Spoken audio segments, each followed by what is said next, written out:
তাপসী তাবাসসুম উর্মি। আসসালামু আলাইকুম। দেশ বিদেশের বিভিন্ন প্রান্ত থেকে যারা আমার এই অনুষ্ঠান দেখছেন এবং শুনছেন, সবাইকে আমার পক্ষ থেকে শুভেচ্ছা অভিনন্দন। যেটি বলছিলাম, তাপসী তাবাসসুম উর্মি তার যে বক্তব্য ফেসবুকের মাধ্যমে সারা দেশে তোলপাড় শুরু করেছে, তৈরি করেছে এবং ভাইরাল হয়েছে, সেই বিষয়ে আমি আমার বক্তব্য তুলে ধরছি। তিনি একজন সরকারি কর্মকর্তা, প্রজাতন্ত্রের একজন কর্মচারী। তিনি আমাদের সরকারের প্রধান উপদেষ্টা ডক্টর ইউনূস সাহেব সম্পর্কে, ইউনূস স্যারের যে ইন্টারভিউ উনি মার্কিন যুক্তরাষ্ট্রে জাতিসংঘে গিয়ে দিয়েছেন, সেই ইন্টারভিউ নিয়ে অনেকগুলো কথা বলেছেন। এখন এটি নিয়ে দুটো দিক আছে। প্রথমত, উর্মি ম্যাডাম যেই বক্তব্য দিয়েছেন সেটি কি ইউনূস স্যার বলেছেন কিনা? হ্যাঁ, বলেছেন, 100 ভাগ সত্য। এটি নিয়ে কোনো ভিন্নমত নাই, ইউনূস স্যার এটা বলেছেন। এখন ইউনূস স্যারের এটা বলা ঠিক হয়েছে কিনা, ঠিক হয়েছে কি হয়নি, এটা মূল্যায়ন করবে এদেশের জনগণ। আমাকে যদি বলেন, আমি বলবো যে যেটি শুনেছি এটি বলা ঠিক হয়নি। এখন ইউনূস স্যার কোন দৃষ্টিভঙ্গিতে বলেছেন, উনি কি বুঝাতে, প্রশ্নকর্তাকে কি বোঝানোর জন্য এটি বলেছেন, সেটা ইউনূস স্যার ভালো জানেন। তবে সাদামাটা ভাবে আমরা যারা শ্রোতা দর্শক এটি শুনছি, তাদের কারো এটি পছন্দ হয় নাই। এদেশের অল্প কয়েকজন পাকিস্তানি ছাড়া, অর্থাৎ পাকিস্তানের দালাল যারা এই দেশকে মেনে নেয় নাই, অল্প কিছু গুটি কয়েক, তারা ছাড়া সবাই কিন্তু ইউনূস স্যারের এই বক্তব্যটাকে মন দিয়ে গ্রহণ করেনি। এখন মন দিয়ে গ্রহণ করেনি বাংলাদেশের 17 কোটি লোকের মধ্যে তাপসী তাবাসসুম উর্মি ম্যাডাম এটি বলেছেন। ওনার একজন মুক্তিযোদ্ধার মেয়ে হিসাবে হয়তো সেই অনুভূতি থেকে উনি বলেছেন, ঠিক আছে, শুনতে ভাল লাগছে যে একটা প্রতিবাদী কণ্ঠস্বর এই মুহূর্তে ইউনূস স্যারের বক্তব্যের সমালোচনা করেছেন, যেটি 111 পরবর্তীতে আমাদের মরহুম সাংবাদিক ABM মুসা সাহেব এবং আমাদের তখনকার নিউজের সম্পাদক নুরুল কবির ভাই যেভাবে তদানীন্তন 111 সরকারের দোষ ত্রুটি তুলে ধরতেন, এখন কিন্তু এরকম কেউ তুলে ধরছেন না। দেখুন, 111 পরবর্তী সরকারের সময় নুরুল কবির এবং ABM মুসা যেইভাবে সমালোচনা করতেন, ভুল ত্রুটি তুলে ধরতেন, এখন কিন্তু কেউ বর্তমান সরকারের কোনো ভুল ত্রুটি তুলে ধরছেন না। যেখানে আমাদের প্রিয় স্যার অলরেডি ওনার ভাষণে জাতির উদ্দেশ্যে যে দ্বিতীয় ভাষণ দিয়েছেন, সেখানে তিনি স্পষ্টভাবে বলেছেন, আপনারা সবাই সমালোচনা করুন। সমালোচনা করলে তো উনি বুঝতে পারবে কোথায় কি হচ্ছে। কিন্তু উনি আশ্বস্ত করার পরেও কেউ সমালোচনা করছেন না। সেটি হতে পারে ওনার পক্ষ থেকে না হলেও অন্য কোনো পক্ষ থেকে ভয় আছে। কারণ যে কোনো সময় খুনের মামলায় বা আপনার কোনো নতুন মামলায় ফাঁসিয়ে দিতে পারে, এই ভয় হয়তো কেউ করছেন না, কিন্তু আবার করছেন। আমাদের প্রবীণ আইনজীবী জেডে খান পান্না ভাই, উনি কিন্তু করছেন। কই, ওনার নামে তো মামলা হচ্ছে না। এখন রৈত্যা সত্যারা করলে তাদের নামে মামলা হইতেই পারে, কারণ এদেশের জনগণ, বাংলাদেশের সব জনগণের অধিকার কখনো সমান ছিল না। যদিও আমরা বলি যে সবার অধিকার সমান, এটি কাগজে কলমে শুনতে ভালো লাগে, কিন্তু বাস্তবে এটি কখনো ছিল না। স্বাধীনতা পরবর্তী যারা তখনকার সরকারের সমালোচনা করতেন, জাসদ, তারা নিগৃহীত হয়েছে। পরবর্তীতে জিয়া রহমানের আমলে যারা বিরোধিতা করেছে তারা নিগৃহীত হয়েছে। এরশাদের আমলে আওয়ামী লীগ বিএনপি জামাত, বিশেষ করে আওয়ামী লীগ বিএনপি যারা বিরোধিতা করেছে তারা নিগৃহীত হয়েছে। পরবর্তীতে আবার আওয়ামী লীগ বিএনপির আমলে যারা প্রতিবাদ করেছে, সরকারের সমালোচনা করেছে, তারা নিগৃহীত হয়েছে।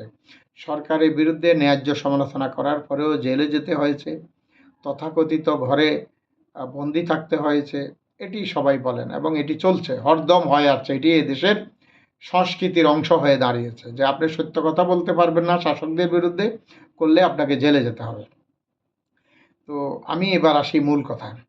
ইউনূস স্যার যে কথাটি বলেছেন, এটি বাংলাদেশের প্রধান উপদেষ্টার পদে থেকে, যে বাংলাদেশ 72-এর 71-এর মুক্তিযুদ্ধের মাধ্যমে যে বাংলাদেশ, সেই বাংলাদেশের বাটন টিপে অতীত ভুলিয়ে দেওয়া, এই কথাটি স্যার হয়তো বলাটা সঠিক হয়নি। কিন্তু স্যার কোন উদ্দেশ্যে বলছেন সেটি স্যারের ব্যাখ্যা করলে হয়তো জনমনে এরকম বিভ্রান্তি থাকতো না বা বিভ্রান্তি ছড়াতো না।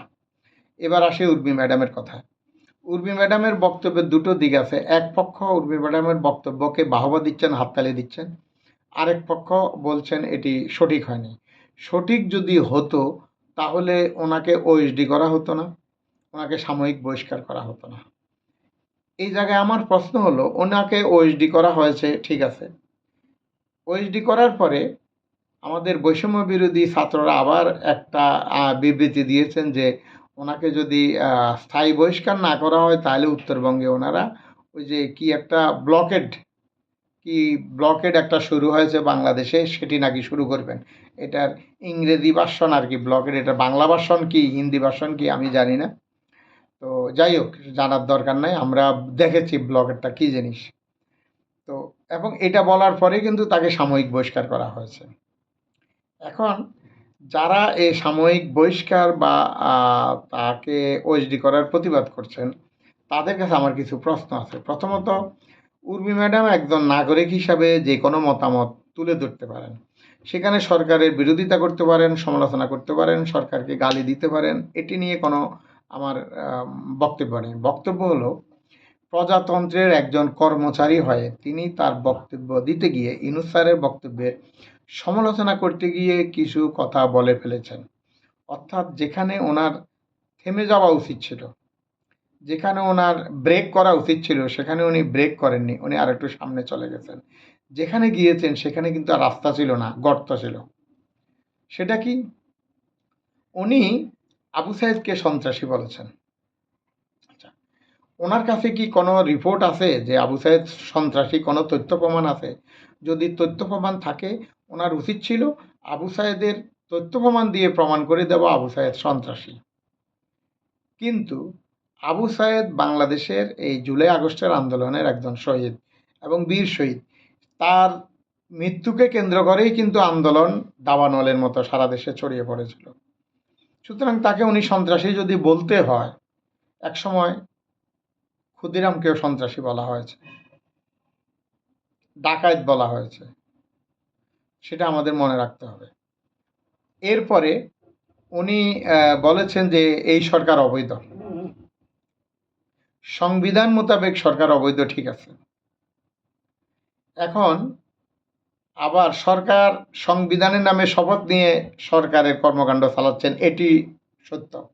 এখন এই বিষয়ে আলাপ করব না, কারণ এটি বাংলাদেশের একটা বিশেষ প্রেক্ষাপটে, যেহেতু এই সরকার জনগণের সমর্থন নিয়ে, ছাত্র জনতার সমর্থন নিয়ে রাষ্ট্র চালাচ্ছে, সেহেতু এটা নিয়ে আমাদের সমালোচনা করা মানে অযথা বিশৃঙ্খলার উস্কানি দেওয়ার নামান্তর।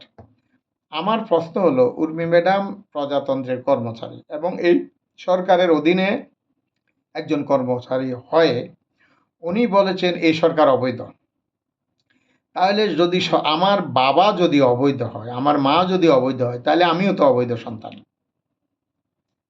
অর্থাৎ আমার বাবা মায়ের যদি সব সম্পর্কটা অবৈধ হয়, তাহলে আমি অবৈধ সন্তান। ঠিক তেমনিভাবে যেই সরকার অবৈধ, সেই সরকারের কর্মচারী হিসাবে উনি অবৈধ ম্যাজিস্ট্রেট, অবৈধ কর্মকর্তা বা অবৈধ কর্মচারী। ওনার বক্তব্য এটুকু যদি হতো যে অবৈধ সরকারের আন্ডারে আমি অবৈধ একজন সরকারি কর্মকর্তা হিসেবে দায়িত্ব পালন করতে চাচ্ছি না বা আমি অপারগ, তাহলে আমরা এটাকে সাধুবাদ জানাতাম। আমার বক্তব্য শুনে কেউ হয়তো বলবেন যে আমি বোধহয় সরকারের পক্ষে বলছি, উর্মির বিপক্ষে বলছি। না, পক্ষে বিপক্ষের বিষয় না, যেটি সত্য। একসময় দেখুন, বাংলাদেশের অতীতের সরকারগুলোকে, সরকার প্রধানদেরকে আমরা তেল দিয়ে দিয়ে, পামপট্টি দিয়ে, মিথ্যা কথা বলে বলে, ভুলিয়ে ভালিয়ে, সত্য আড়াল করে কিন্তু আমরা সরকারদের 12টা বাজিয়েছি এবং নিজেদের দলেরও 12টা বাজিয়েছি। যে যেমন যদি আমাদের স্থানীয় সভাপতি সেক্রেটারি বলতো, মেয়ররা বলতো, চেয়ারম্যানরা বলতো সূর্য পূর্ব দিকে উঠে, জি স্যার পূর্ব দিকে উঠে, স্যার সূর্য পশ্চিম দিকে উঠে, জি স্যার আপনি বললে সূর্য আসমান থেকে নিচেও নামতে পারে, এইভাবে আমরা বলেছি। ঠিক তেমনিভাবে আমরা যদি মনে করি যে উর্মি ম্যাডাম যেই কথাটি বলেছে সেটি ওনার সাহসী বক্তব্য, বর্তমান প্রেক্ষাপটে সাহসী বক্তব্য বটেই, কারণ ওনার বক্তব্যটি সরকারের বিরুদ্ধে গেছে। এই সময়ে এই সরকারের বিরোধিতা করার মতো সাহস কারণে এই কারণে নেই, কারণ সরকার ছাত্র জনতার সমর্থনে রাষ্ট্র পরিচালনা করছেন। সুতরাং ছাত্র জনতা বলতে এখানে সবাই, এবং আওয়ামী লীগের লোকজনও কিন্তু ইউনূস স্যার যখন রাষ্ট্র সরকার প্রধান হন তখন কিন্তু পক্ষে ছিল। আমি অনেক সাধারণ আওয়ামী লীগের কর্মী সমর্থকদেরকে দেখেছি, তারা বলেছে যে বিএনপি জামাতের চাইতে ইউনূস স্যার আমাদের জন্য নিরাপদ, এটা বলেছে। এখন এরপরে কতটা নিরাপদ বা অনিরাপদ সেটি এখানকার আলোচ্য বিষয় নয়, সেটি ভিন্ন আলোচনা। কিন্তু আমার প্রশ্ন হলো উর্মি ম্যাডামকে নিয়ে। উর্মি ম্যাডাম সরকারি কর্মকর্তা হয়ে, প্রজাতন্ত্রের একজন দায়িত্বপ্রাপ্ত ব্যক্তি হয়ে উনি সরকারকে অবৈধ ঘোষণা করে নিজেকে অবৈধ হিসাবে মানে স্বীকার করে নিয়েছেন। পাশাপাশি উনি ওই পদে থেকে, রাষ্ট্রীয় পদে থেকে সরকারি কর্মচারীদের যেই আচরণবিধি সেটি উনি লঙ্ঘন করেছেন। যারা আইনজ্ঞ তারা ভালো জানেন, আমি যেটুকু বুঝি তাতেই বুঝছি উনি সেটি লঙ্ঘন করেছেন। তো সুতরাং তিনি তো ওএসডি হবেন এবং তিনি আপনার এই সাময়িক বহিষ্কার বা বহিষ্কৃত হতে পারেন এবং হওয়ারই কথা। এটিকে যে ছাত্র বৈষম্য বিরোধী ছাত্রদের দাবির মুখে এটা করছেন, এটি সঠিক নয়।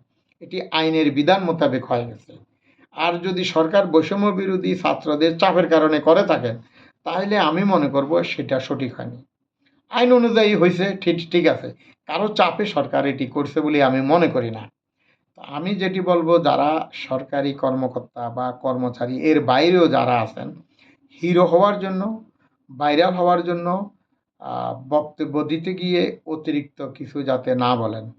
উনি মুক্তিযোদ্ধার সন্তান, যেটা শুরুতে বলছি, উনি ধরেন মুক্তিযুদ্ধ নিয়ে একটা পর্যায় পর্যন্ত বাটন পর্যন্ত উনি ঠিক ছিলেন।